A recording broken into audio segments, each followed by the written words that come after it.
Hello, this is Rich, and I got something very exciting for you guys today. Because today marks the day that I start a long tutorial series on creating a RTS game from start to finish in Cryengine 3 SDK. As you all know, and if you don't know, creating a game, period, is a very hard and daunting task. I have never done so myself. This is a first for me. I've been working on my game for about 5, 6 months, and it's just solely me. So I'm doing, the modeling, the scripting, the programming, the level design, gameplay. It's all done by me. I have no prior experience in game development. I don't have a degree. Never went to school for it. This is something that I'm just very passionate about, and doing a lot of self-research on the web, looking at different tutorials throughout the years, and it's something that I'm very committed to doing.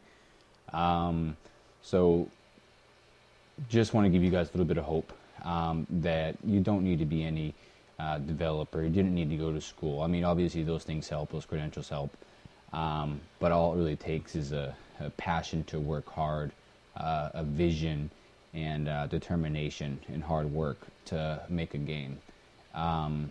So you can do it. It doesn't matter if you've never had any experience. Start researching. That's the best I can tell you. Just start doing your research. It's hard work, but be committed. So this is going to be a tutorial, like I said, a long tutorial on creating an RTS game, because I'm currently creating an RTS game here, and this is a first for me, but we're going to do this together. So as I learn, I'm going to do a tutorial on the new things that I learn, so that people who are maybe don't understand reading well, like if you're like me, I understand watching somebody through a video. It's a lot easier for me to learn when I watch somebody in a video than it is to read a paper or something like that. So I'm going to take everything that I learned with the Cryengine and other programs that build into creating a game, and put that into video context for you guys, visual learners out there. So the first tutorial, and these are not in any specific order, these tutorials. These are things that I know how to do already, and that I'm teaching you guys. They're not going to be from, there's a starting point. You start here when you make a game, then you got to go here, then here. It's just basically going to be everything that I know how to do at that point in time is going to be turned into a tutorial towards making an RTS game. Obviously, it's going to be RTS specific. So today is going to be a tutorial beginning that series on camera movement. You guys have already seen my video on my tutorial RTS prototype update, and the movement scheme with the mouse movement is going to be what this tutorial is about. Moving the screen with the mouse so that you can view different parts of your map, and obviously that's very important in an RTS game. So we're going to be learning how to do that today. I've got a request to start including software that we're going to need before actually doing the tutorial. So just so you guys know, the software we're going to be using is it's Flash, Adobe Flash Professional CES 5.5, Cryengine 3 SDK, obviously, and Notepad++. If you don't know what that is, just Google it, Notepad++, and download it. Those are the three software that we're going to be using today in this tutorial.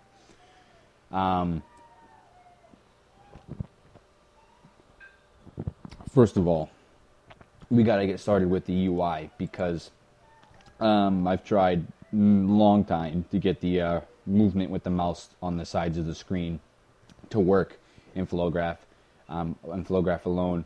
And I have not been able to achieve this. I don't even think it's technically possible. I mean, you could probably do it. It's just it was easier for me to implement this feature through a UI, user interface. So basically what it is what you're not seeing on that screen, because it's invisible, in game is there's actually 4 buttons that run along all. Actually, there's 1, 2, 3, 4, 5, 8 buttons that runs along the side of the screens. In Flash, there's a button that runs along the left side down to here. Button on the right bottom that's running down to here. A button all the way on the right side, and a button all the way to the top. And there's also a square button here in each of the corners. And they have they're transparent. They're invisible, but the button still detects actions, rollovers, mouse on, mouse off, click down. They still detect that kind of actions, but they're just invisible. So what you saw was when I was going to the left of the screen, the mouse is rolling over that button here. And in Flash, I have a function that it gets called, and Cryengine takes advantage of that and tells it to move the camera entity that you're viewing from to the left, or to the top, or to the right, or to the diagonal. I didn't know if you guys knew how I did that, but that's how I did that, and we have to do that right now. So go ahead, load Flash, search for it. Yeah, Adobe Flash Professional. C is 5.5. This is going to be a pretty long tutorial because there's a lot of hefty stuff that needs to be done. So brace yourselves.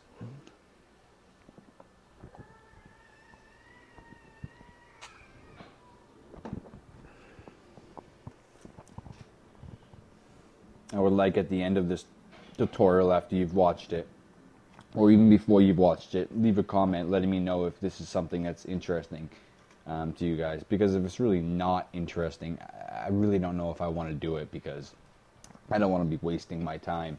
But if people are interested in making an RTS game, then please leave me a comment. Let me know if this is something that's really desirable, not desirable. Basically, F you, this sucks, whatever. But I don't want to do it for no reason.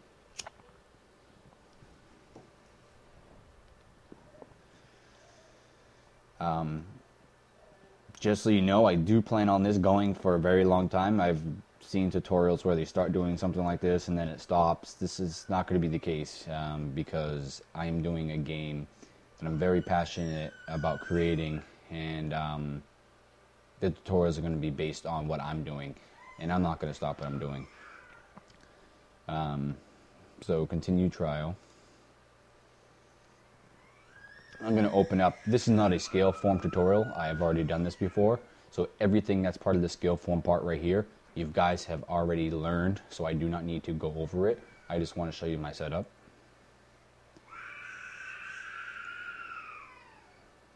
So I've opened up my file, fitting it to a window. This button you can just ignore. This is not in this tutorial. But I do want to show you right here, here, here,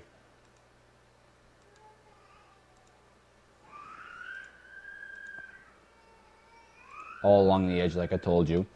Let me take the alpha and bring it up. As you can see, these are regular buttons. The alpha is turned all the way low. They're still able to receive events, rollovers, like I said, but they're invisible. So once you've set that up, because you're going to need to, all you have to do is you create buttons. That's it. You just click on this rectangle tool, drag out your button, scale it to be on top of the screen, to the right, to the bottom, to the left, and then all of the diagonals. So if you need to see that again, let me show you. I have a button running along the top, and as you see, they're overlapping the edge of the document. This is to prevent your mouse going to the edge of the screen in the game, and the last pixel, it's not recognizing that you're over the button. So to stop that, you basically have the button overlap the edge of the screen on all sides. I have 1 button, 2 button, 3 button, 4, and obviously I have 8. 4 top, left, right, down, and all the corners, which is another 4. After you've done that, you're going to want to convert them to a symbol and give them an instance name right here so you can communicate with it in script. This is needed. Like I said, it's not a Flash tutorial. All of these steps are covered in my tutorials on how to do that. But you need to write these certain functions. I'm going to go to my timeline, my layer 1, which is the script layer in the other tutorial on my Flash. Right click, actions. None of these actions need to be assigned to the buttons. They need to be assigned to a layer and not to actually anything in your script.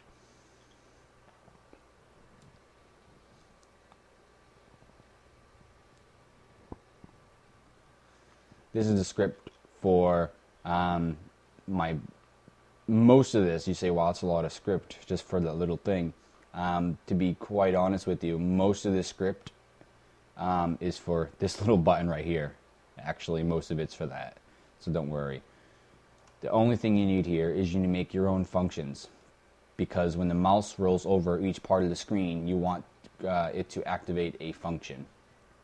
And the function obviously moves the camera, but that part's handled in Cryengine. So if you here we go. If you see here, these are each function for each of the buttons. We have 8 buttons, so we have 1, 2, 3, 4, 5, 6, 7, 8. 8 functions for 8 buttons. So, start at the top. Top move dot on rollover equals function.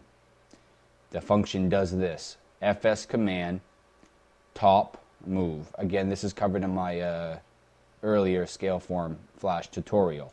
Don't get worried. The later tutorials are going to be very, very detailed, just like original, but this part is not very detailed because I've already gone over this, and I'll be beating a dead horse.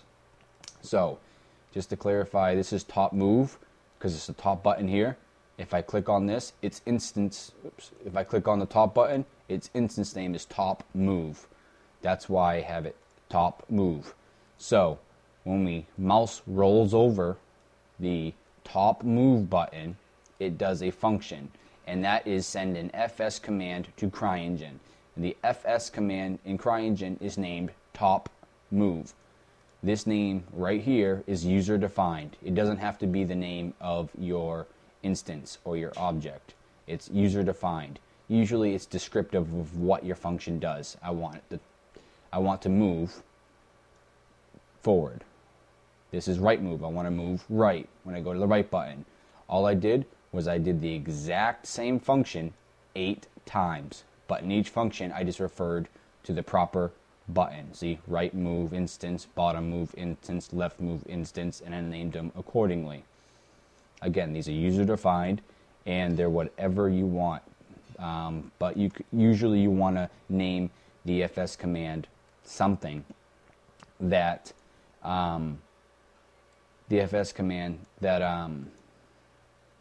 that makes sense to what the function does. After you've done all of that, you're going to make another section. And this section is going to be about rolling out, meaning you're going to have 8 more functions for each button. So when the mouse rolls off on roll out, when the mouse rolls off of the top move button, then do a function. The function is going to activate an FS command in Cryengine, and it's going to go top move stop. Again, user defined. It just makes sense to name it something that is what your function does. So what this means, for example, top move, when I roll over, the function, the FS command you saw was move top, or top move.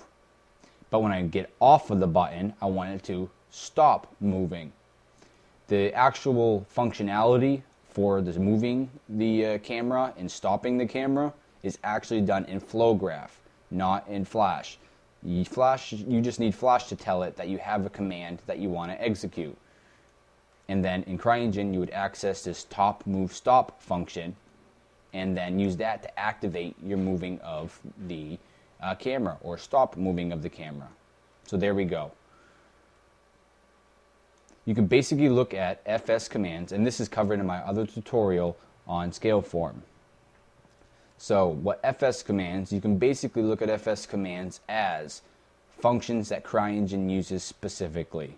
Basically, when you don't want the functionality to be done in Flash, and you want the functionality of the function to be done in Cryengine, then you use FS commands and then the name of the command. That way, Cryengine we'll be able to define what this function does. That's what FS commands basically are in a nutshell. Not technically, but that's the way I look at them.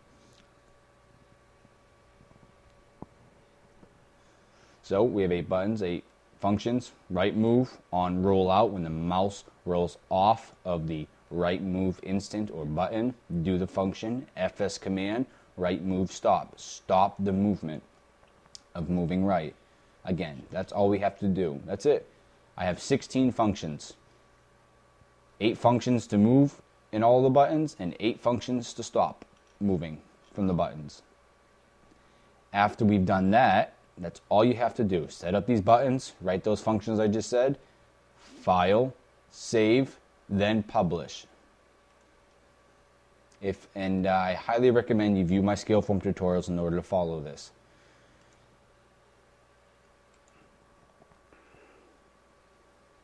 After we're done this, again, this is not a Flash to Cryengine tutorial.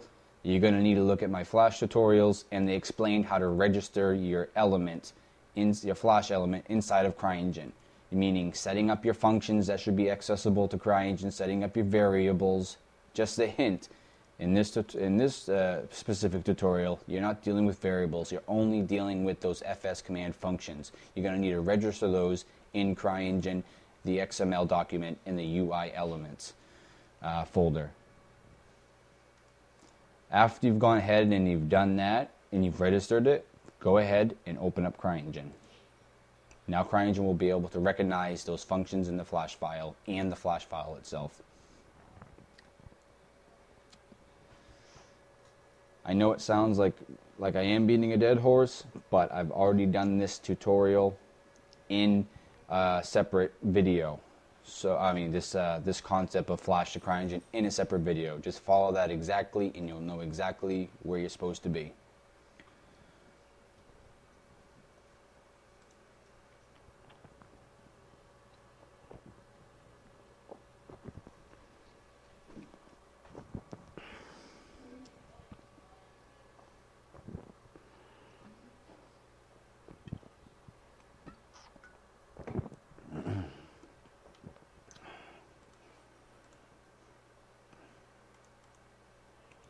I'm opening up my test map.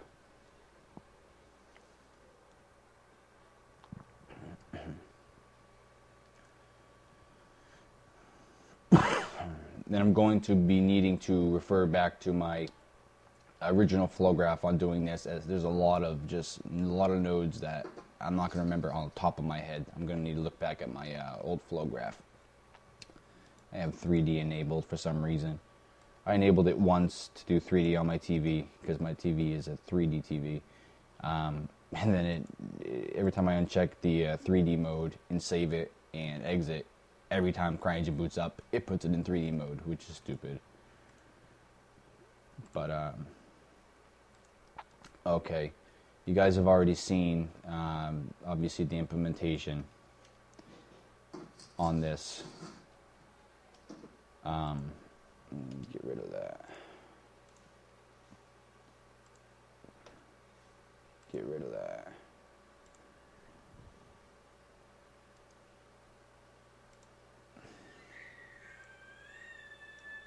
This is not relevant to this. I'm just setting this guy back at default, how he would be, the grunt would be in your Cryengine. I've done a lot of modifications to the grunt, so I'm just setting it back to default. I made a...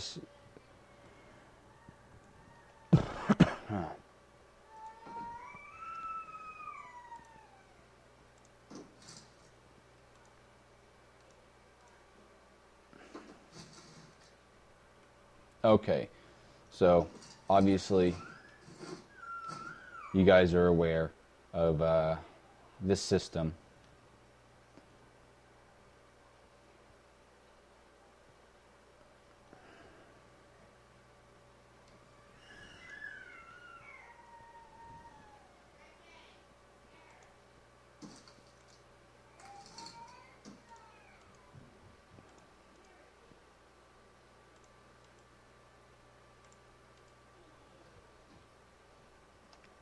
Just like that. You guys are aware of that system.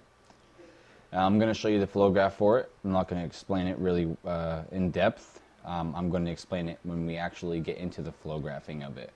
But just real quickly, I want to show you what this flow graph looks like currently. Entities, spawn point 1.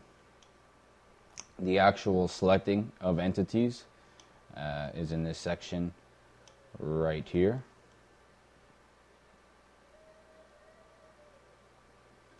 The actual camera movement, we have camera rotation, which is handled all right here. Camera zooming, as in scrolling in, scrolling out, is handled in this section here. All my shared nodes, nodes that are used in multiple sections, are put in this here. Directional movement, which is left, right, up, and down, is handled through here. One for each left, right, up, down. Diagonal movement, diagonal left, diagonal right, diagonal, get the idea there. This one here is in control of adjusting the camera's height based on the terrain. And that's the flow graph. Today we're going to be worried about these two nodes right here. Directional movement and diagonal movement in this tutorial. So what I want to do is I want to right click and I want to disable, because we want to basically start from scratch, but I obviously don't want to delete my flow graph. So if I jump in game, oh, it better not freeze on me. Don't freeze on me. Come on. Okay, good.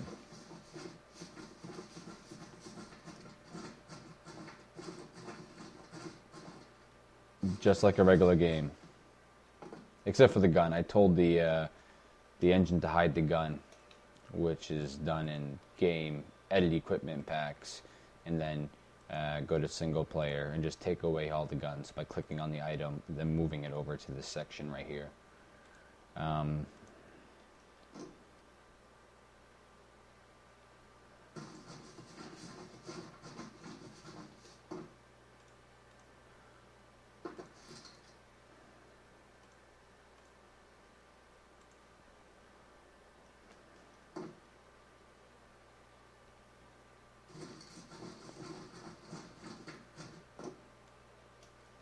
Just like that.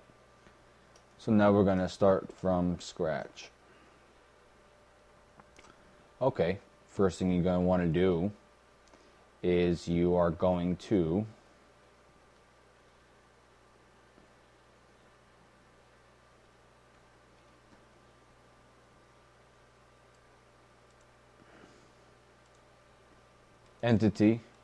miscellaneous camera,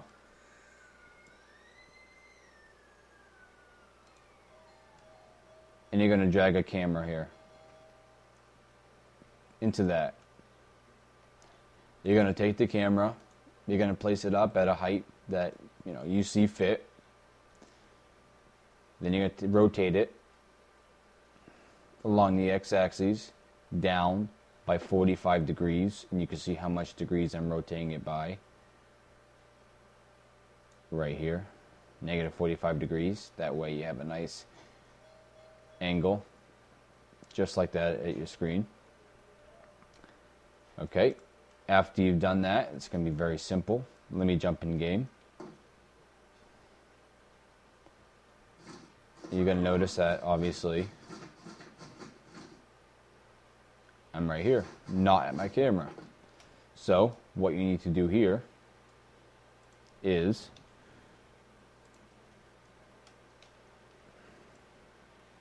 click on the camera, right click, create flow graph,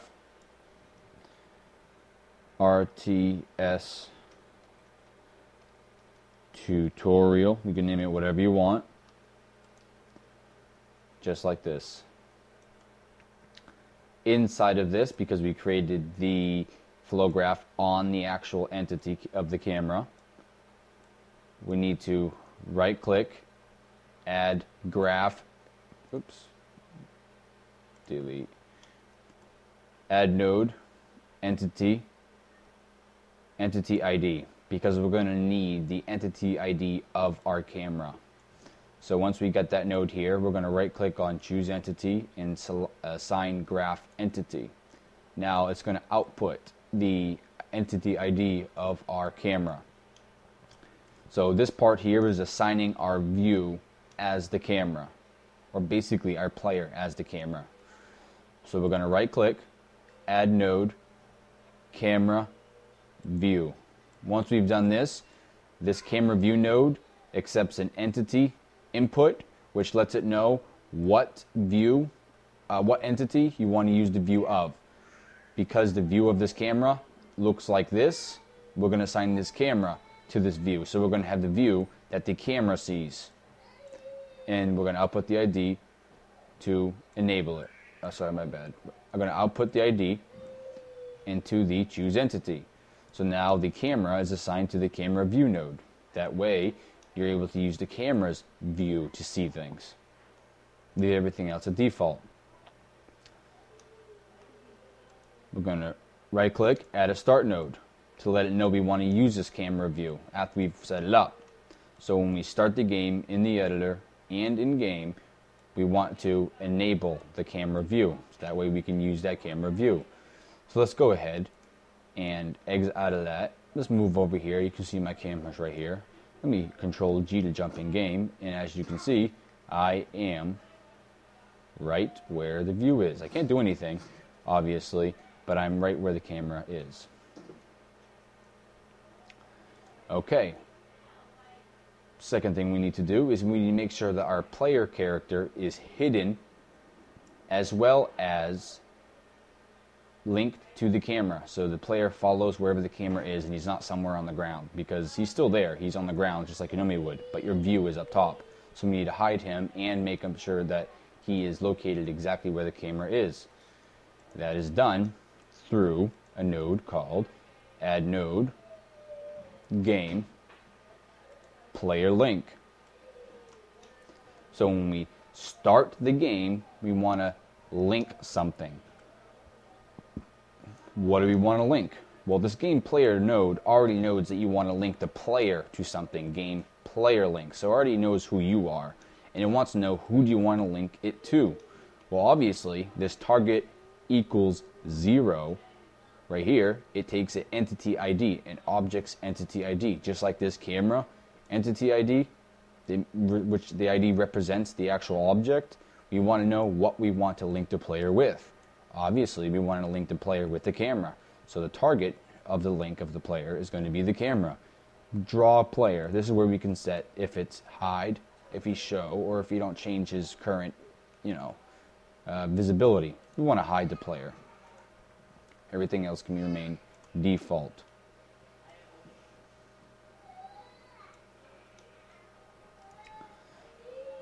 If you jump back in game, you're going to notice there is no difference, except for the player does not fall to the ground.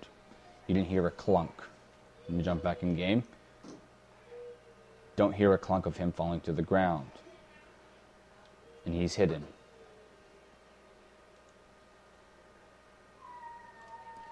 Now we're going to get into the actual movement.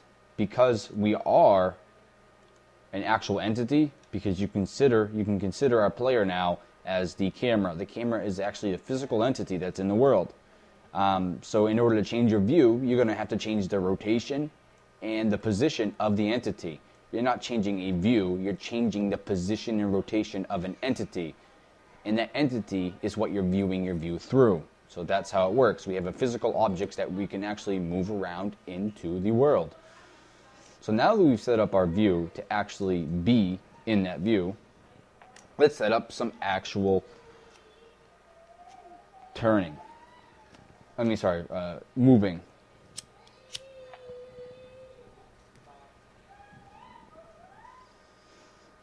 So,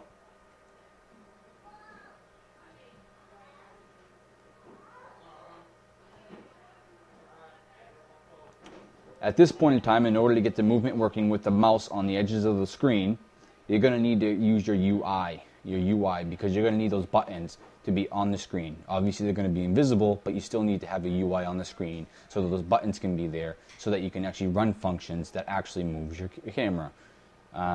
So what you're going to do, again, this is part of the UI tutorial, is you're going to create a UI action. Remember, it's File, right here, File, New, UI action. And let me just show you my UI action for showing my HUD. If you look at the other tutorial for Flash, you will see exactly how to show your HUD with a UI action. Just do that and you'll be able to display your HUD to the screen. This is mine. Everyone needs to begin with the UI action start and disable action equals 1. When we start it, we want to set parameters of the UI, of the actual Flash file. And that's where you select what file you want to modify the settings of. Well, I named mine main RTS HUD. We want to set properties, and these are the properties you need to set. After we're done setting those properties, you want to set some more properties in specific constraints. We want it to be full screen and aligned to the middle of this entity, of this file, which is our main RTS HUD, which is that Flash file. After we're done that, we want to display, we want to show our HUD to the screen. And then after you show it, you want to end your action, and you want disable action to be 1. You've already known how to do this if you've watched my tutorial. If not, please watch it. Okay, now that we've done that, we're going to have available the functions that are part of... Hold on a second. Hey, Crystal. Crystal.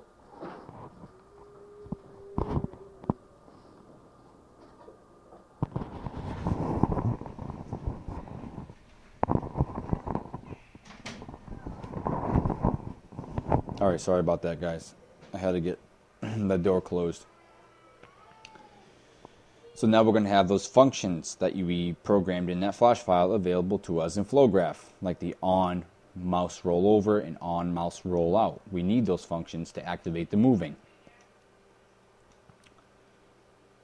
So in our flowgraph, we're going to need to start. We need to show that HUD. Let me just jump. Let me file, save,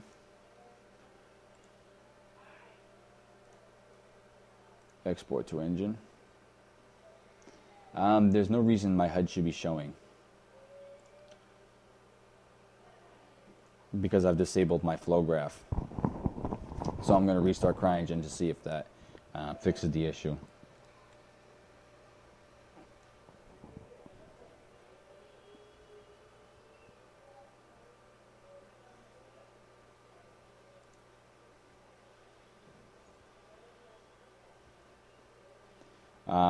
Sometimes it is, you do have to restart the editor when you're editing or changing UI action files. I hope that's the case because I did disable my flowgraph by right clicking, click and disable. So my HUD should not be showing. Also, that mouse you saw on the screen shouldn't have been there either because that was all programmed in my flowgraph. Again, it's 3D. Like I said, every single time, boots up in 3D.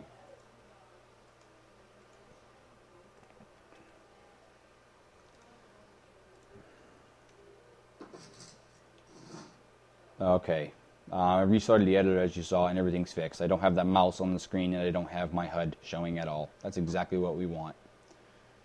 So yeah, keep that in mind. You're going to have to restart the editor a few times working with the UI.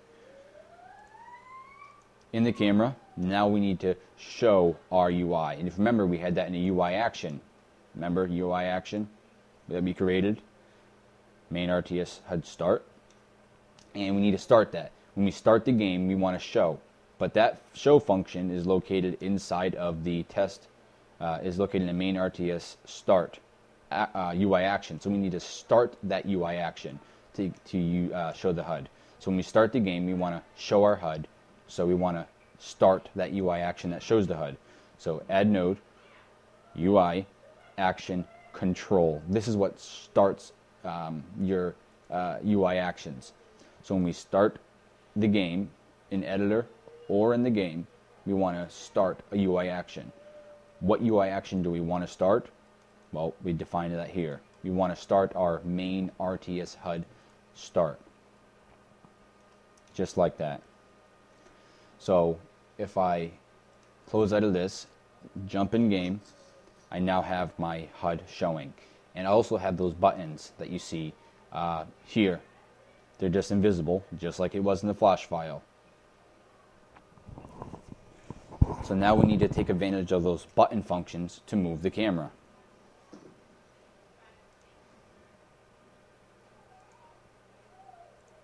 And that's relatively simple. I mean, if you don't have a starting spot, or if you're not experienced in flowgraph, it can be kind of daunting, but that's why this is a tutorial. We're going to go over that.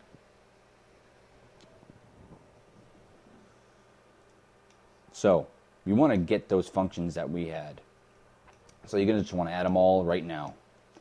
Right click, add node, UI, functions are, I'm sorry, they're events, not functions. They're events because they're on mouse rollover. When the mouse rolls over it, it's automatic. Remember how I discussed events as they're automatic functions that run because of something instead of functions that run because you told it to? So they're events. Main RTS HUD, and you can see these are all the ones that I have here for my movement. So we want to moving forward. So I have my event that we described in the XML file and in the flash. Top, move, on, roll over. So when we roll over, we want to move top, forward, basically. Let's go ahead and add another one. Add node, UI, events, main RTS HUD.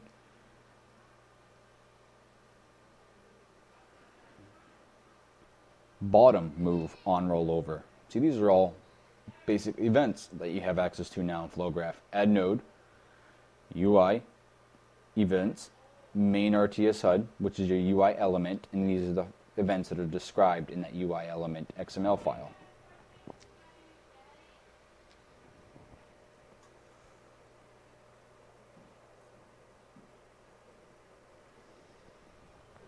Left move and then right move we need to add. So there's left move,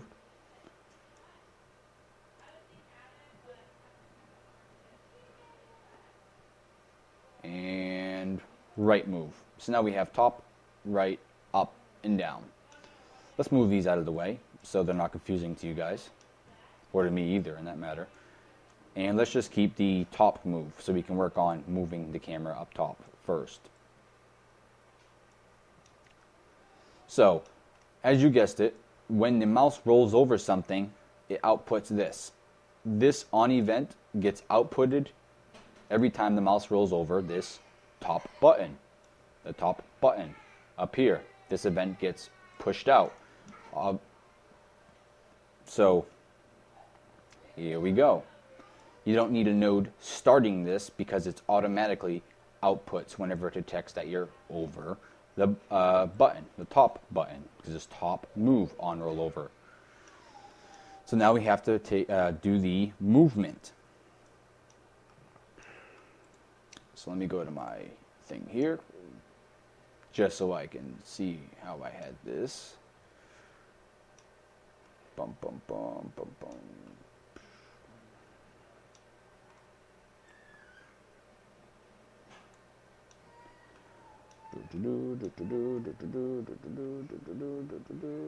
Okay, I think I know here.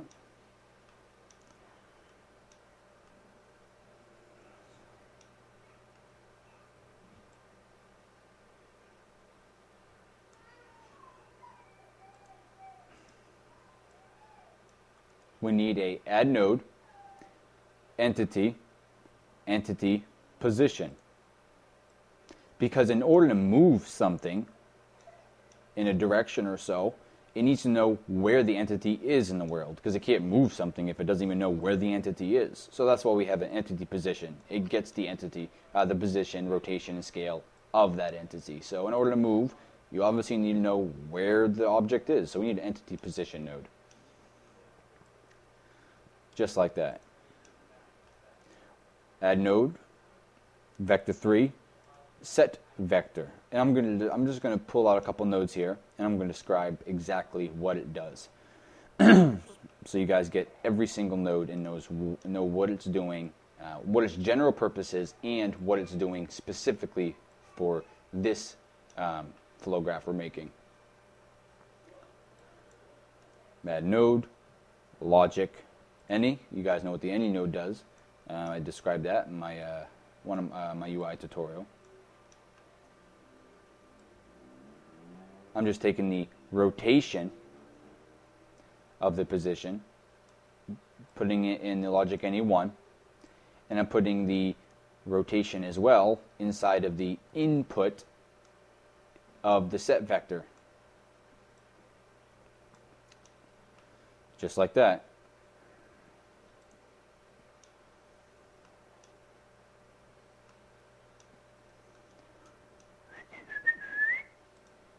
Bum, bum, bum, bum.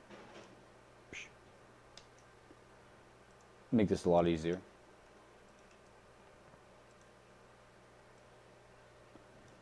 Just like that. Then you add another node located in the, obviously, add node, math, angles to directions. Add node, math, angles to directions. Add another node. Add node, vector 3, from vector. Add node, vector 3, to vector. And another one of those, to vector. And then another add vector. And also another add vector. And then a math set number. Also a movement, add node, movement, move entity 2. Those are all the nodes that you need for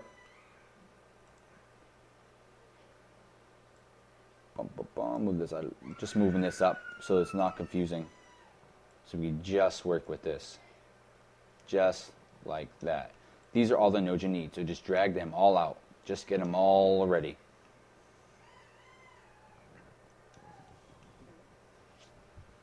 I'm putting the out node of this first set vector into the angles to the directions.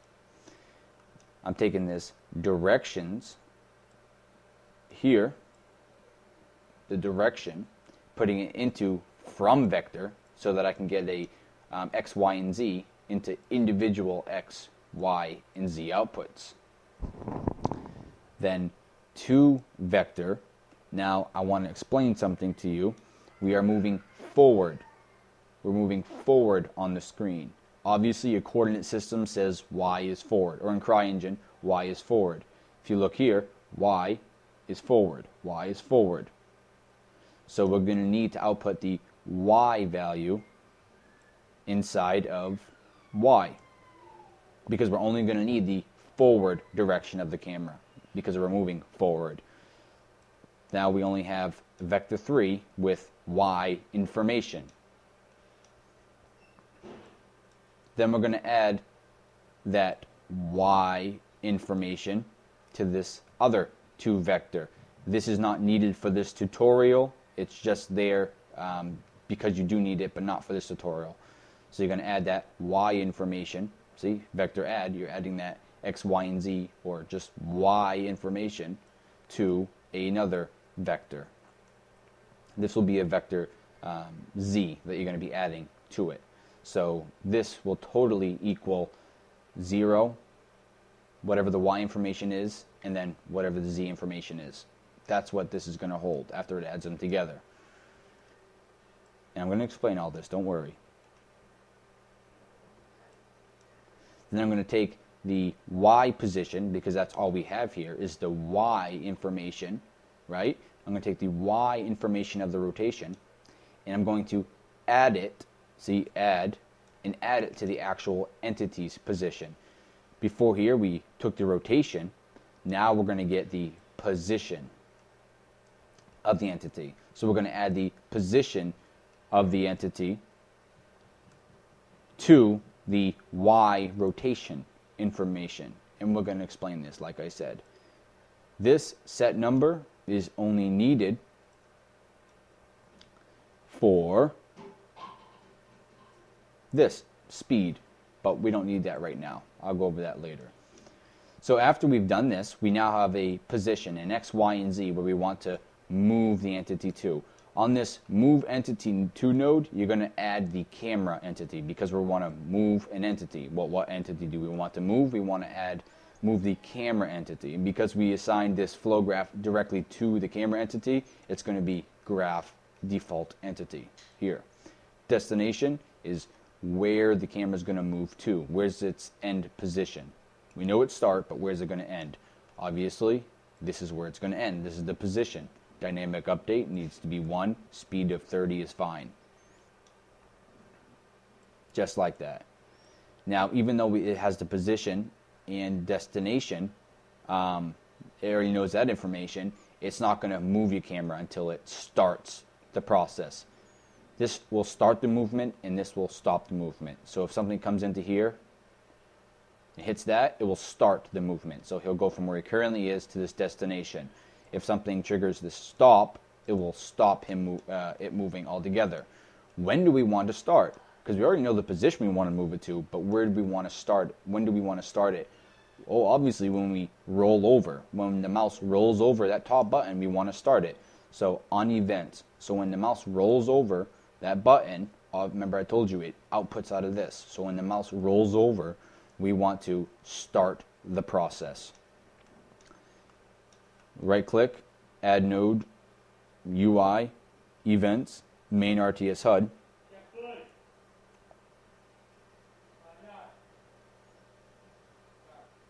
And I want to stop top move. Stop top move on rollout. Because we want to tell it when to stop the movement. Obviously, we want to stop the movement when we're no longer on. The mouse is no longer on that.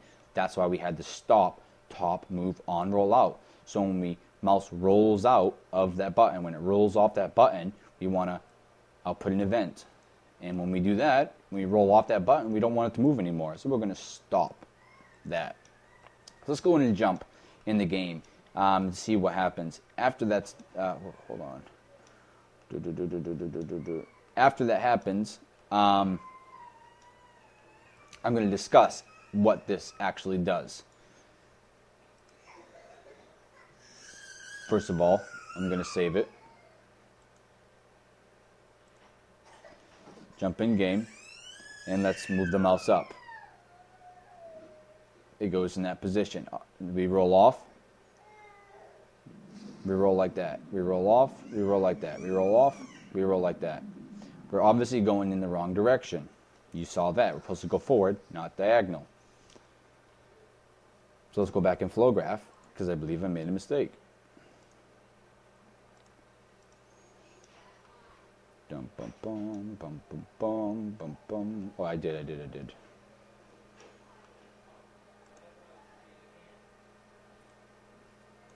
Yes. We forgot to set the position. See, in the first we didn't set the camera rotation. So when we roll over, when we go on the button, we want to set the position. Also, whenever we rotate, we want to set the position as well. Because whenever we rotate, our position changes. So we want to set it every time, set the new position every time we change our rotation. We also want to start it when we roll over, set the initial position, just like that. Let's try this again. Jumping in game, going forward, and I'm still going back. Not an issue. I believe the issue's here. From vector, after we change it from angles to directions, we have a from vector, and go ahead and input that X value as well. Let's see if that fixed that up. Input the X value as well as the Y value. And let's try going up. Still, just like that. Very, very interesting. Bum bum bum bum bum bum bum bum bum bum. We get rid of that X position, I believe. And let's look at our old flow graph here. Move forward. Here.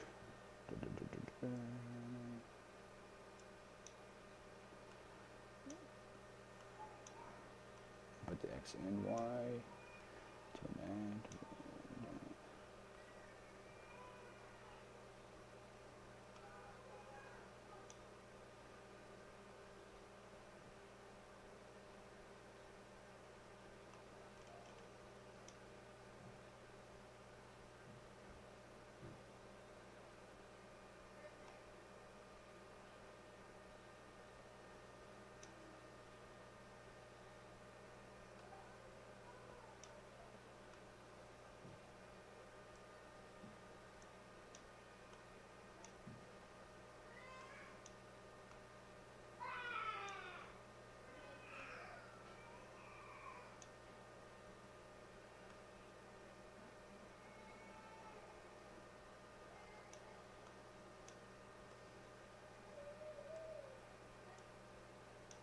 Mm-hmm.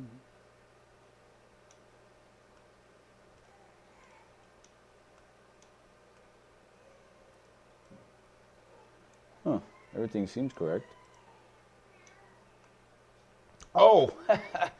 Oh, very stupid. Yeah.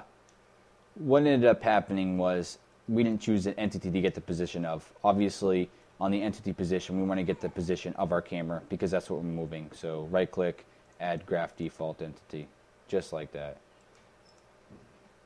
And jump right into game. And as you can see, when I go forward, it goes forward. Just like that. See? On, off, on, off, on, off, on, off. See? You can hold it up there and just keep going and going and going and going. Just like that. So let me just go ahead and describe what's going on. Here we go. First of all, we have in order to move something, we need to know where its initial position is, where it already is. Without that, we can't move something if we don't even know where it is. It's like trying to turn on a light for a room so you can see when you don't even know where the light is. You just don't know its position, so you can't do anything with it. So we get its position with this entity position node, and we put the entity inside here. In this case, it's the graph entity because the flow graph is on the entity itself. And whenever an entity's rotation changes, this node is outputted every single time the position rotation changes on an entity. This as well, every time a position changes, this outputs. And this any node takes multiple inputs and activates this output when any of these are triggered. So basically, whenever the new rotation happens on the entity, we want to set the new vector. We want to set a vector. And what value do we want to set it to? Well, the in value, which is obviously the rotation of the entity. And you're asking, well, don't we want the position? Because you're really dealing with positions, not rotations. There's a specific reason for that, and I'm going to describe that in a second. And also, when we roll over the button, we want to set its position, rotation, so that we know. That's why we have it here, to set it. After we've set it, we're going to turn angles to directions. This is what happens. This right here is a rotation, which is a degree. 1 degree, 2 degree, 3 degree, 4 degree, all the way to 360 degrees. That's what rotation is, 360 degrees. Now we want to take those degrees and actually convert it to a position, an X, Y, and Z position. The reason for this is we are going to get the rotation of the entity. Basically, it gets whether they're facing this direction, facing this direction, facing this direction, facing this direction, facing this direction, facing this direction. That's what that rotation does. It gets the degrees. If you look up at the top pin corner right here, we're at 0 degrees right here. Angle is 0 degrees. So if I go right, we're -2 degrees, -3 degrees, -8 degrees, all the way around. So if we want to move forward, the current entity's position is rotation is 0. So we're going to go in the forward direction because it has no rotation. And the reason why we don't use a position and we use the rotation is because we want to get the rotation, because if the entity is facing this direction, just like this, let's say negative 45 degrees, we want to go this direction if we go up. We don't want to go this direction when we're turned this way, right? So what happens is it's negative 45 degrees, so it takes this direction, this 45 degrees rotation, and then when you turn it into a position with that angles to directions node, it now knows the angle and it turns it into a position. So now it has a direction that the entity can move into. So now that we have the rotation, let's say negative 45 degrees, we convert that to a position, and it's somewhere in this direction, the position. Just like that. So we want to move in this position somewhere every time we go here. Or if we're facing this direction, we're converting the angle of negative 6 degrees into a position. So the position is going to be somewhere around here. Now we can tell it on the entity move entity to the destination, which is a position, X, Y, and Z position. That's why we couldn't use the angles, because the move entity to needs a position, X, Y, and Z. So we got the rotation of the entity to get the direction we want to move into, convert that into a position, so now we can actually move the entity somewhere in this direction every time we go up. Or for this way, we can go up. So up will always be up no matter which way you're facing. That's what that does. So you're setting the position, you're setting the rotation of the entity whenever you roll over or whenever the rotation changes. You're converting that to a direction in X, Y, and Z position. You just want to take the from vector, the Y position. You just want to take the Y direction, because no matter where you're facing, let me just do this real quick. Let me turn on my move tool and click on this. See the Y position here? We want the Y information because we're moving in front of the entity. So if I'm rotated, like this, if my camera is rotated like this, let me get the view local, you can see that my Y direction is actually this way now because I'm rotated. It's this way because I'm rotated. Do you see how that works? What that means is I'm getting the rotation, right? The rotation. Now, currently the entity is rotated like a 45 degree angle. So it gets that 45 degree angle, then it converts it to a position, an X, Y, and Z value up here, and it only wants the Y information because we're only going to go in front. So that's what that does. So we're getting the angles to a direction in X, Y, Z position. We just want the Y information to here, so we're going to convert it back to a vector. We only want the Y information, so the X and the Z information is 0. So we just want the Y information. And then we're going to add the Y information to the Z information of something else, creating a whole new vector. Basically a hybrid between someone else's Z position and your Y position. This is used for the Z position. I'll give you a little hint. It's used for adjusting the camera automatically based on its height, which is, let me just show you. It's not used in this tutorial, but we will need it. This down here. Find a distance to terrain based on current camera position, then adjust height to allow for terrain following of terrain height map. This adjusts the camera's position. After it's done all this stuff here, raycasting, it shoots up a Z value that I told it to, and the Z value is inputted here. So it gets to a new Z value that the camera is supposed to move to. That's what this, adding. You're adding the Y position to that Z position. But since we don't have a Z position, because we haven't done that aligning the camera, you can just keep this here and do this, just like adding it, and it'll be fine. It'll work just regular. This node will just be here when we do that, automatic terrain height adjustment. They'll be here, so you don't have to add it then. So after we get the Y position, the X, Y, and Z, where we want to move the camera to, we want to put that as the destination. That's all we do. So after we get the X, Y, and Z position we want the camera to move to, with just the Y information, which is in front of the position the camera is facing, we're going to add it to a Z position. That way we can have a new Z position and a new Y position to move the camera to. And then you're going to add vector. You're going to add the position you want to move to, right?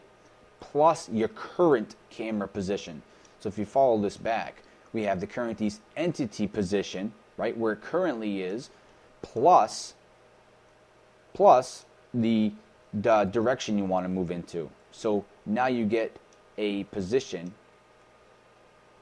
slightly ahead of where you are. So a little bit forward, a little bit in the Y direction. That's what you have to do. So you're adding the current entity's position to the additional that's going to be moving the entity. And then you're going to add that as the destination. Because if you put the, I feel like I'm not being clear. I'm not saying it correctly. If I put the position of the entity to where I want to move to, right? Where I want to move to, the entity's not going to move because it's already in the right position, right? If the entity starts at a certain position and I'm moving it to that same position, it's not going to move.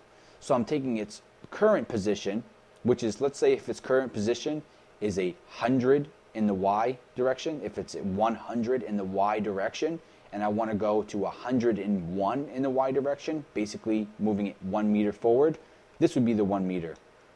This right here simulates the 1 meter. So you're taking its current position at 100, you're adding the 1 meter to it, making a destination of 101. So you're moving it 1 meter in the Y direction. This calculates direction, basically. All this calculates direction. I hope that makes sense. So you're taking the current camera position, adding, 1 to it in that Y direction, if you will. You're not actually adding 1, you're adding a direction you want to go in to your current camera position. Now it has a destination. That's all you have to do. That is exactly what you have to do.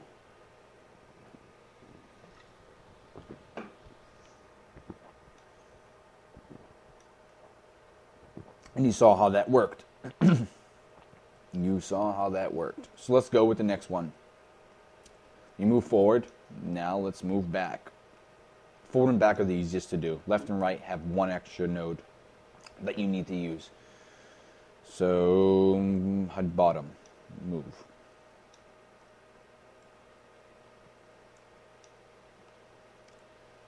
Bum, bum, bum, bum. We're going to reuse this node instead of using more processing power because we have multiple nodes. We're going to use the same node for all of the movement because you can use it. Just gets the position and stuff here in real time, so you can use that same node over and over again for different entity position operations.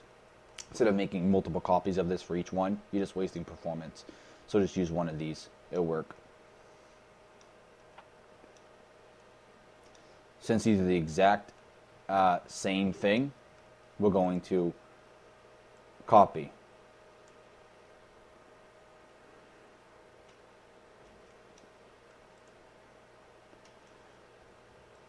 Because they're the exact same thing.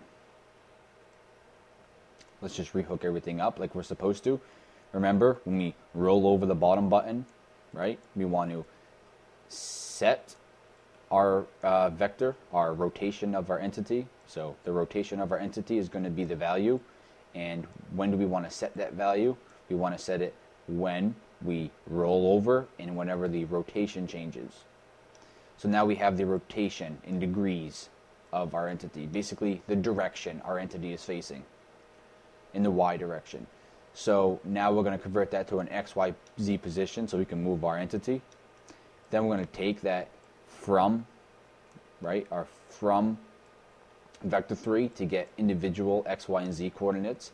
And because we're still dealing with Y, because forward Y is positive Y, back Y is negative Y, because back is negative Y direction, forward is positive Y direction, we're still dealing with the Y direction. So we're going to take the Y information, put it into the Y, because we're going to convert it back to a vector, but we're not going to have any X and any Z, because currently the rotation has X information and Z information. So we want to take that away by converting it back to a vector with just Y information with X and Z equaling 0. Then we want to take our vector, add it to the Z value, if you remember correctly, just like before, because we want to have the Z position later on so that we can adjust the camera height automatically. And then we want to take the Y position here. And this is the only difference between moving back and forward. Because you want to move +1 in the Y direction, we add it.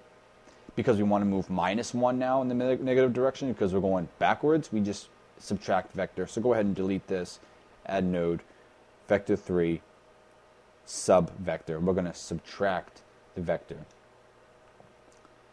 And we're going to subtract, very important that you put these in the right A and B slots. The +1 or -1, as you will, goes in B. The entity position goes in A. So the position of our entity goes in A. Very important you don't mix those up. You'll get different positions your camera will move to if you don't do it right. So the actual position of the entity goes in A. You're subtracting B, which is the +1 or -1, which is the direction you want to move into. So you're taking your current camera position and adding a direction you want to move to. In this case, it's -Y, because we're dealing with the Y information of the camera, and we're minusing, we're subtracting instead of adding, because we don't want to go +1, +2 in that direction. We want to go -1, -2 in that direction. So we're going to subtract. After we're done that, we're going to put that into destination. When do we want to start the movement? Obviously, when we roll over the bottom button. When do we want to end it? When we roll out of that bottom button. So go right click, add node, UI, events, main RTS HUD.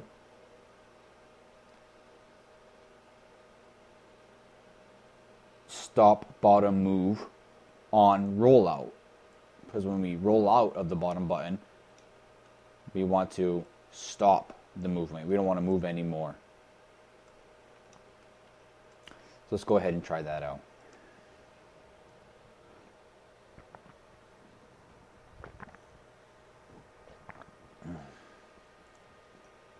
Let's go forward.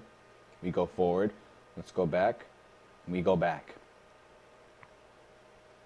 Just like that. See? Perfect. We're doing really good, guys. I hope you're enjoying this. So now we got to do left and we got to do right.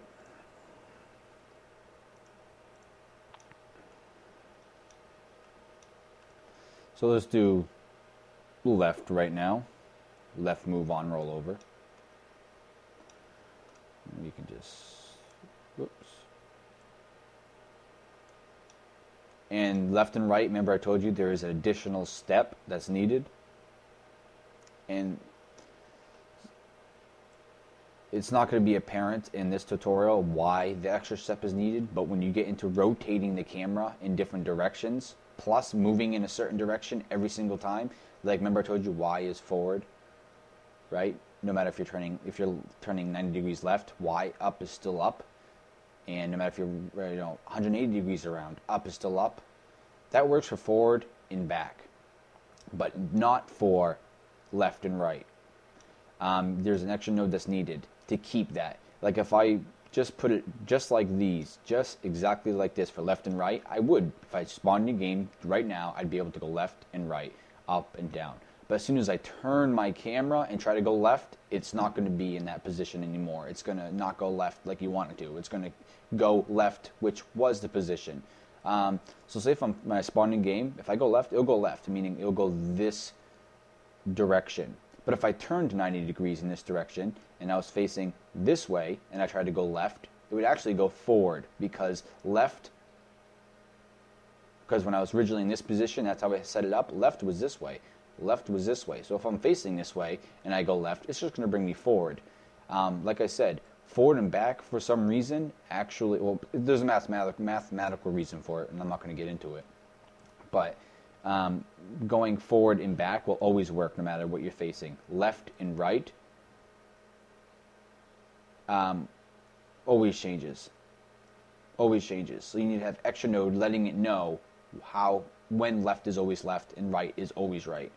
And that's why these two extra nodes are needed.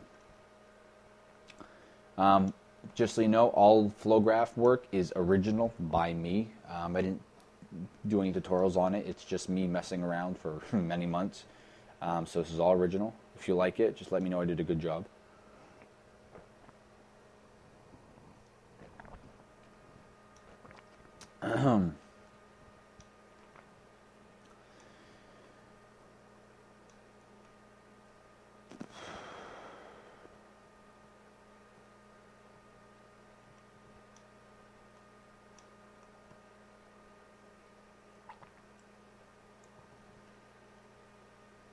Now this may get a little bit complicated to explain, but trust me, it's the best that I can do for explanation, but it may get complicated to understand.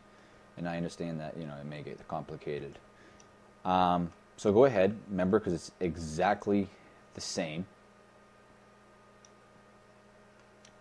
It's exactly the same. Because this is moving left, which is a negative direction. So if I'm facing my positive y like I was before, see, positive y like it was before, left would be negative x, negative x. So we're subtracting from the x position, right? Subtracting for the x position. So what you have to copy to make it easier is because you're subtracting from x, the negative position, copy from the subtract one. Do not copy the flow nodes from the add vector, only from the subtract vector, which is the bottom. So copy the bottom flow graph, just like this.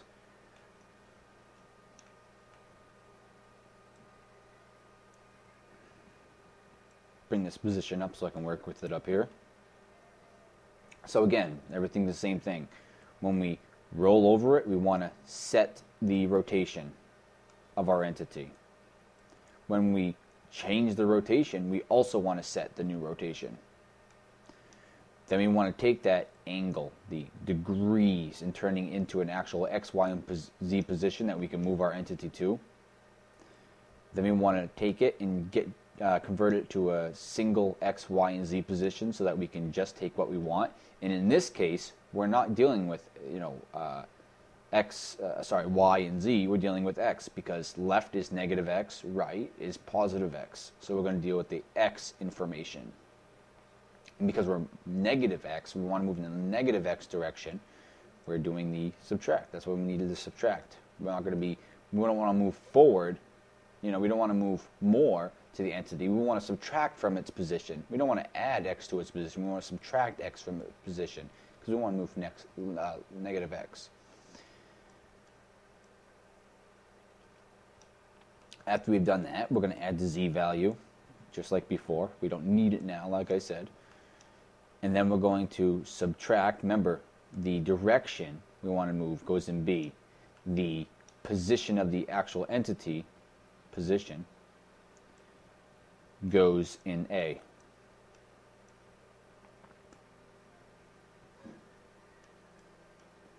And we're going to put that in its destination, just like that. Now I want to explain something to you, just like this. Let me go left. Nothing happens.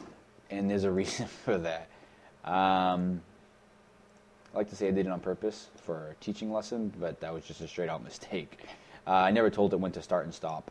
So obviously, when we roll over our left mouse button on the UI, we want to left button on the UI, we want to start the movement. And when we roll off of it, the left button, we want to stop the movement. So UI,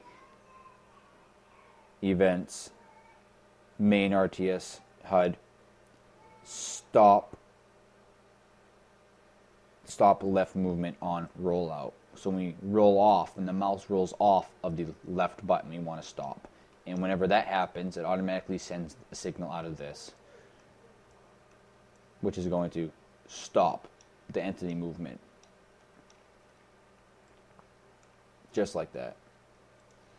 So let's go back in. Control G.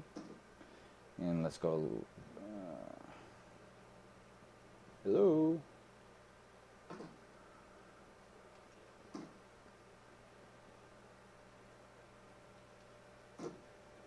Huh. Must be something I did wrong. Oh yeah, I never set the position in the set vector. I never gave it the rotation, so put the rotation in that. Just simple little things that I forgot because I'm jabbering too much. Just like that. Oh dear. You're not going to do this to me, are you? Mother. There's something else that I forgot to do. Oh yeah. The extra step. Let me explain that to you. We're going to add node vector 3, and we're going to add another set vector. I'm going to set vector. Because, let me explain this concept. When I am rotating left and right, I'm rotating on the z-axis. I'm rotating on the z-axis. This is what I'm rotating on. See that? Rotating on the z-axis. If you look up here, angle x, y, and z, only that number changes because I'm rotating on the z-axis. Let me put this back at 0 on the z. Just like that. So remember, we're going left on the screen, which is left in the x, the negative x direction. Well, what is negative x direction? What is the actual degrees of negative x? Well, if we go and turn to the negative x direction, see? Negative x is this way. So let's turn 90 degrees to the negative x. To the negative x. See? 90 degrees, and I'm facing the negative x direction. See? I'm facing. This is the negative x direction I'm facing. It's 90 degrees. The camera's rotation is 90 degrees. So to make sure I always move in the left direction, no matter which way I'm facing, we're always going to add a 90-degree angle. That's it. So we have the set vector. Because negative x is 90 degrees, we're going to add a 90-degree z to it. So take it at 90-degree angle. Add node, vector 3, add vector.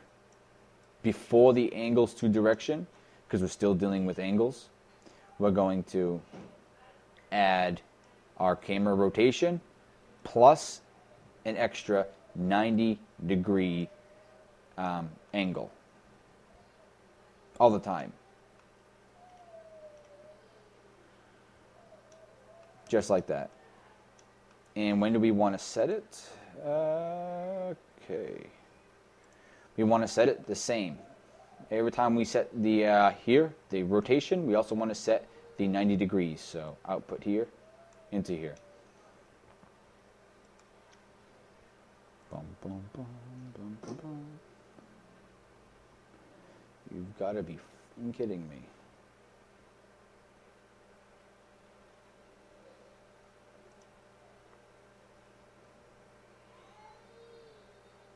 Four? Okay. What the hell is going on here? Hold on, guys. Hold on. Oh, see? Again. Little mistakes. So after we add the current rotation plus 90 degrees, just like that. So let me just explain this one more time. This is the current rotation because we always want to move in the negative. We always want to move left on the screen, which is obviously, we saw that, okay. This is, like I said, it's going to be complicated to explain. But I still don't feel like it's clear. And you guys are going to be left wondering, okay, he did that, but why did he do it? What if I want to implement it my own? What if I want to know the ins and outs of exactly what it does so I can take advantage of that feature? Not just do what I'm doing. So I'll explain it again. We're dealing with rotations at first, before we convert it to a direction so we can move there. We're dealing with camera rotations. We're dealing also with local rotations. Not the world. What you see here is world. World X, world Y, and world Z. the camera, when you're dealing with these, you're dealing with the local. Okay? Just want to explain that. Local. Now, let's look at this. X is always to the right. Okay, yeah. Right is always positive X to the camera. Left is always negative X to the camera. Up is always positive Z to the camera. And down is always negative Z to the camera. Forward is always positive Z to the camera. And back is always negative Y to the camera. Okay? That's how it works. So when I rotate my camera, this is what happens. If I rotate my camera 90 degrees, I'm not 90 degrees yet, but rotate my camera 90 degrees, you're going to find that once I rotate, when I go left, I still want to go left. So since my camera rotated 90 degrees, keep that in mind, since the camera rotated 90 degrees, remember, left is still always in the negative X direction. Or, if you look at the camera right here, what is this? If this is forward to the camera, right, what is its negative X direction to the camera? 90 degrees. This is its forward direction, this Y. See, this forward, he's facing this way. So his left, or negative X direction, is 90 degrees. So if he rotates 90 degrees, he's now in his, what used to be his left position. When he's facing this way, right, facing this way, what happens? If I go left on the screen, on that button, I want to go left, just like this. So, again, right is always positive X, right? Left is always negative X. Negative X is always 90 degrees more than what we're currently facing. So to ensure that we want to go left no matter what, we add 90 degrees to its current rotation to ensure we're always going left. So no matter which way we're facing, we're going to move the direction that's in 90 degrees from it.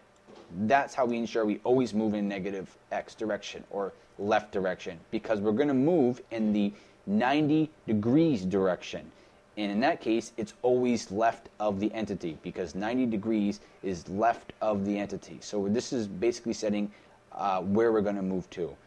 That's what has to happen. After we do that, after we add these two together, we convert it to an actual position. And then we obviously move there. So that's perfect. So just want to explain again. Because left of this entity, its local position, left of it is always 90 degrees. So if you picture this, see, this is right here, right, straight, and this is right here. It's an L. See, L, which is 90 degrees. So left is always 90 degrees from where it's facing, no matter what. So you're telling it to go, you're adding 90 degrees to its current position. So you always want to move this way. You always want to move this way. See, before in the flow graph, let me show you. I'm moving forward and back, and this is a good example. Let's go back to our flow graph. If you saw when we move the camera forward, let's go look at the move camera forward. See, on move camera forward, on our top move on rollover, when we move forward, we don't have anything saying add 90 degrees, add 10 degrees. We don't have any of that. Why? Because we're just going in the way it's facing. We're going forward in the way it's facing. That's why we added the vector. See, we added the vector at the end. Right here. We added the vector at the end. Because we're not telling it what direction. We're just going to go right in the Y direction that it's facing. Going backwards. Remember, we subtracted. We didn't tell it to what position. We didn't add any 90 degrees. We didn't add 90 degrees to it or whatever. We didn't do that at all, because we're just going in the Y information and the subtract, the negative Y. But in order to go left, we have to tell it, because before we just said, okay, we want to go forward Y, we want to go back Y. But now we want to go left. Well, what is left of Y? 90 degrees. because we've turned 90 degrees, which is now, if you look here, it's now the negative x direction. See, negative x direction is this way, so let's turn that way, and you're going to see 90 degrees in the z direction, x, y, z, 90 degrees. So 90 degrees from its facing direction is always left. That's why we added 90. If we wanted it to move 45 degrees, we'd add 45 to it to move this direction, because if you turn just like this from where it was facing, it's left 45 degrees in the z. So we're dealing with its y, and we want to go left no matter which way it's facing. So what we're doing is we are adding 90 degrees no matter which way it's going. That's the direction we're going to go. We want to go 45 degrees no matter which way we're facing. We'd add 45 to the y position. I hope you understand that. I think I made it as clear as possible. This number you're adding is the direction. The number you're adding here is the direction you want to move into. So if you have any trouble, if you want to move in this, direction based on what way that entity is facing, add 105 to it. If I want to move 58, if I want to move this direction based on where that camera is facing, add 58 to it. That gives you an idea. But we want to move left no matter which way it's facing. So when we're facing this way at 90, so if the camera is facing this way at 90 degrees, we want to move in the 180 degrees because left. See? So if we're facing the 90 degrees, we want to add 90 to it. That's what we added. Add 90 to 90, which gives you, if you look, 180. Right there. Now, exactly how it works. We have 0, which is our starting position. See? Camera right here. We have a 0 as our starting position, and we want to move left this direction. So we add 90. So let's add 90, which brings us to 90. But now we're facing this way, and we still want to go left. Okay, let's add 90. Bring this to 180, so we still go this way. There we go. I beat a dead horse, but I'm glad you understand it now. So let's jump in.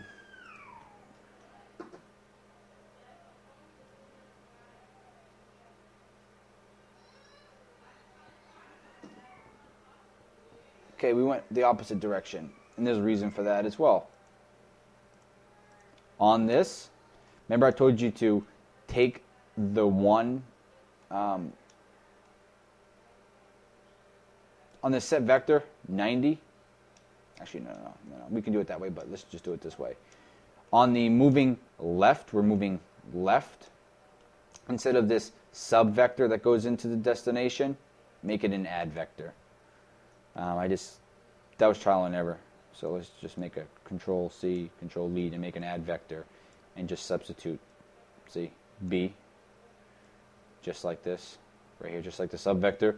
We have an add vector right there, because we don't need a sub vector. As you can see, subtracting, you made it go that way for some reason. So let's just do an add vector to go the opposite direction. You could, if you wanted to, instead of doing 90, you could add negative 90 to have it move that way, but let's just add the vector here. And what was going into this A? Camera's position. So let's grab the camera's position and put it into here. You know what? I made a mistake.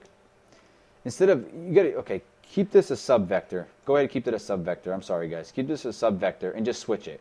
So you have the output. Remember how I told you it always goes in the B? Well, this time, guys, breaking that rule, it goes in the A. And then the position goes into the B.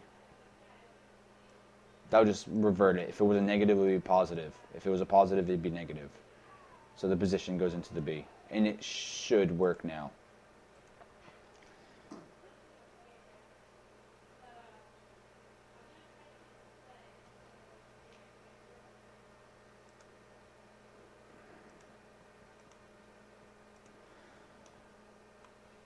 Move left.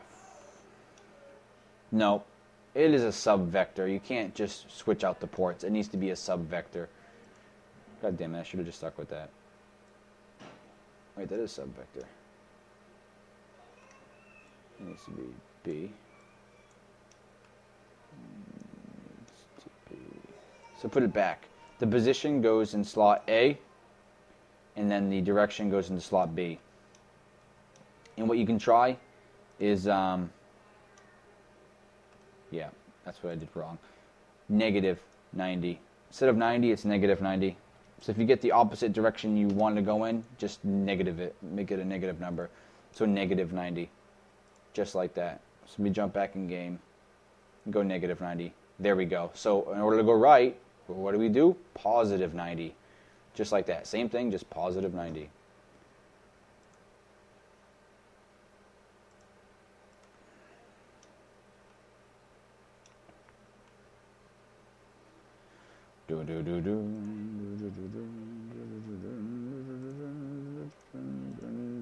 So the exact same thing, we're just going to add a positive 90 because that's the direction we want to go.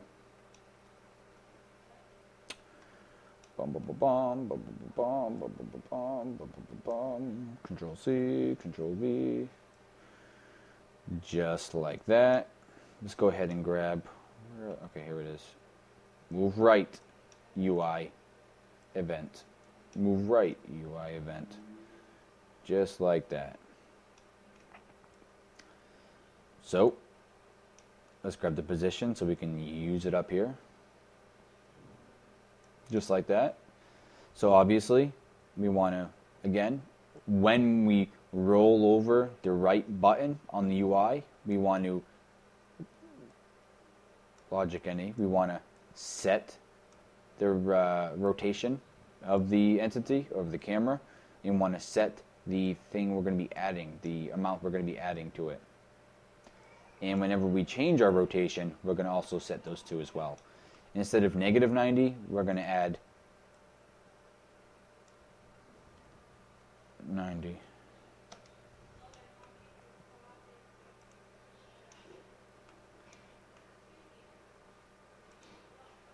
Hold on, guys. Hold on. I'm going to try something because doing that, putting a negative there would go against everything I just said.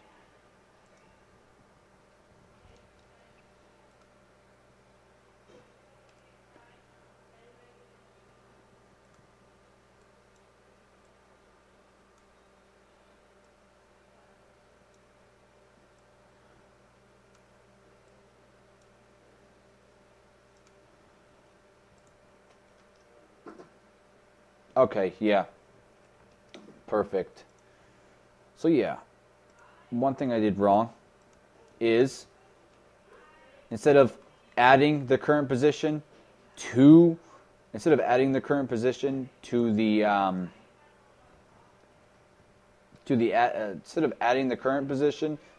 amount you want to add it by, you subtract them. You subtract the current position into A from the added position to B. That's what you do. You subtract instead of add. So 90 direction. So we're still moving in the 90-degree direction no matter where the entity is facing. And for here, the same thing as well. But we're going to move in the negative because we're going to take away, well, we're going to add a negative number here. So 90. Just like that. We want to move in the negative 90 direction, which is the right. Positive 90 is left. Negative 90 is right. Yeah, we don't want to subtract it as well. We don't want to use the add. We want to use the subtract. Control C, Control V. Same exact thing. So only difference here is that this is negative 90 for the right direction instead of 90 for the left direction. So input that right into there. And this direction to here. We only want to take the X information, remember, because left and right is X coordinates. We want to add the X direction plus the Z direction.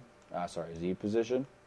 After that, we want to subtract B, remember B, which is our direction, B, to our position, A. So we want to subtract our position A, right, position A from our direction, which is B. And then that direction goes right into the destination, just like that. I put a breakpoint on this. I didn't want to put a breakpoint on that. Let me get rid of that breakpoint. Get rid of breakpoints you accidentally set.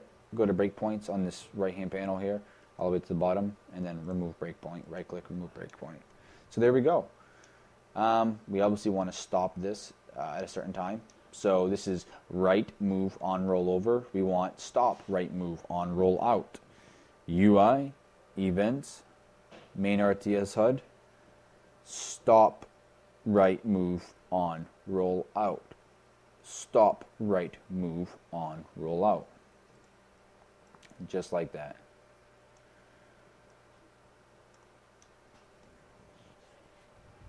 And we want to move right. We want to start the movement when we roll over the button. And we want to stop the movement when we roll off of the button, when the mouse exits the button. Just like that. So let's jump in game. Left moves left, stops. Left, stop. Forward, stop. Forward, stop. Back, stop.